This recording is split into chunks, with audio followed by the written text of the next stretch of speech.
독립출판 오디오북 립술.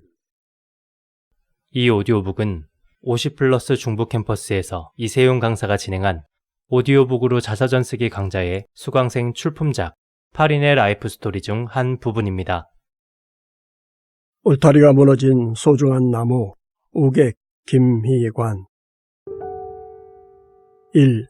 IMF 파도 속의 여름날 아침 띵똥띵똥 꽝꽝꽝 동네를 시끄럽게 하는 소리에 현관문을 엽니다. 사람들이 우르르 몰려들어옵니다. 법원 집달리와 경매인, 경매 받으려는 사람들입니다.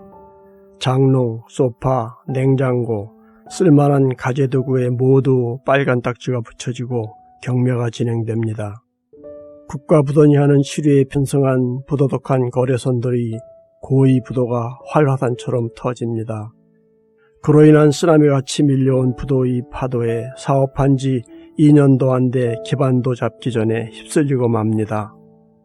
고3이던 아들이 공부를 하다 뛰쳐나가려 하기에 아들아 미안하다 나가지 말고 지켜보면 고맙겠구나.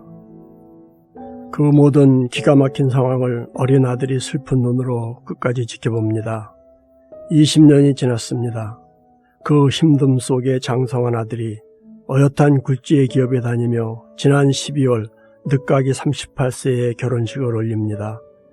결혼식을 마치고 집에 오니 승진 축하 화분도 와 있는 그날 예식에서 사랑하는 눈으로 신부를 바라보며 미소 짓는 멋진 아들입니다.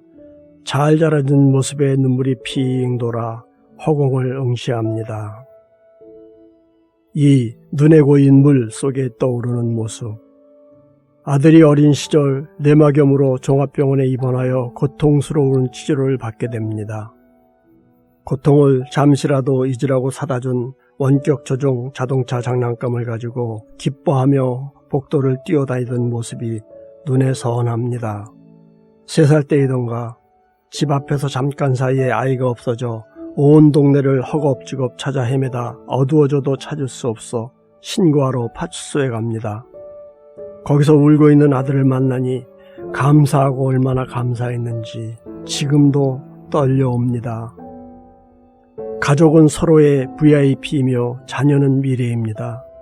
더욱 장소인데도 아낌을 주지 못했습니다. 회사에서 차가 나와 집에 두고 외출했다 돌아오니 핸들이 안 돌아가는 것입니다. 차를 유난히 좋아해서 어디를 가나 장난감도 차부터 집어들던 아들입니다. 진짜 차가 생겼으니 얼마나 기쁘겠습니까? 당시 6살이던 아들이 운전석에 앉아 핸들을 이리저리 운전하듯 하였을 것입니다. 키 없이 핸들을 조작하면 자동으로 잠기는 기능을 모르고 함부로 다루었다고 혼내주던 못난 모습이 투영되어 옵니다.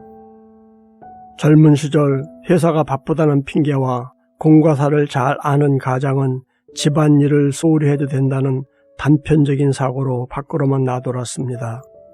먼저는 법대 재학 시절 모두의 기대 속에 건강을 돌보지 않고 서두릅니다. 지금도 괴롭히고 있는 만성이 된 이명과 후두통이 힘들게 합니다. 집에 있을 때면 이 괴지를 빌미로 아이들과 제대로 놀아주지도 가족과 함께하지도 못하였습니다. 더하여 사업의 후유증으로 지원도 못해주고 격려나 칭찬도 인색하였습니다. 그 분위기로 유하게 활달하고 앞서가던 아이가 도전적이기보다는 조심성 많고 수동적이 되었습니다. 이 험한 세상 어찌 헤쳐갈까 하는 안타까움이 회한의 바위가 되어 짓누릅니다. 3.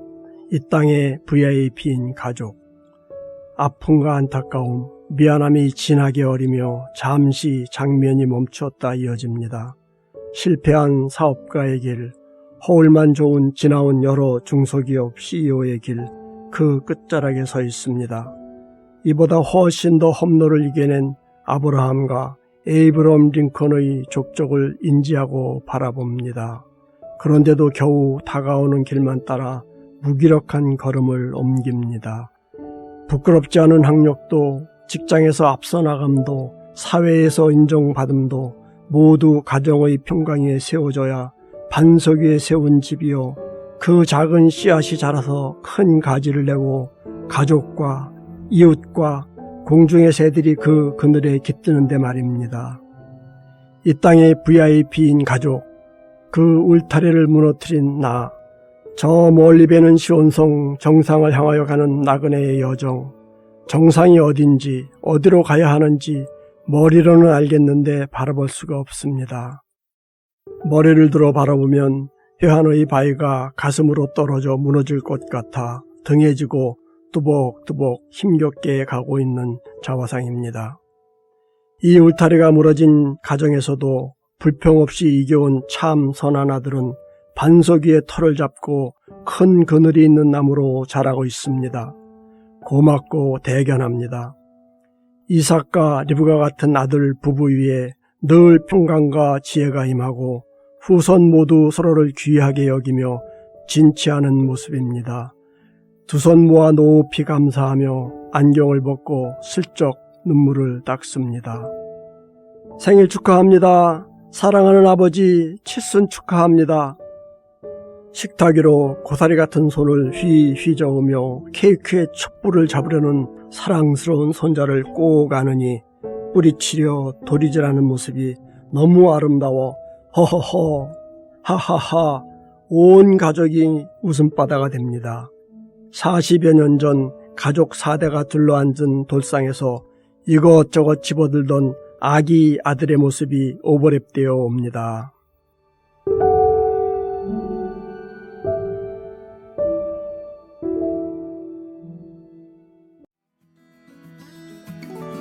자서전하면 어떤 형식으로 쓰든지 말 그대로 자신의 기록이겠죠.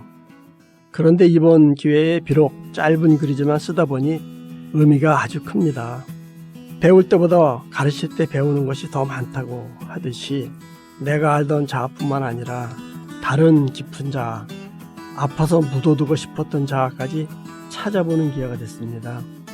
그래서 이 자아를 모두 아우르는 앞으로의 삶은 보다 가치가 있고 깊이 있는 삶이 될 듯합니다. 고맙습니다.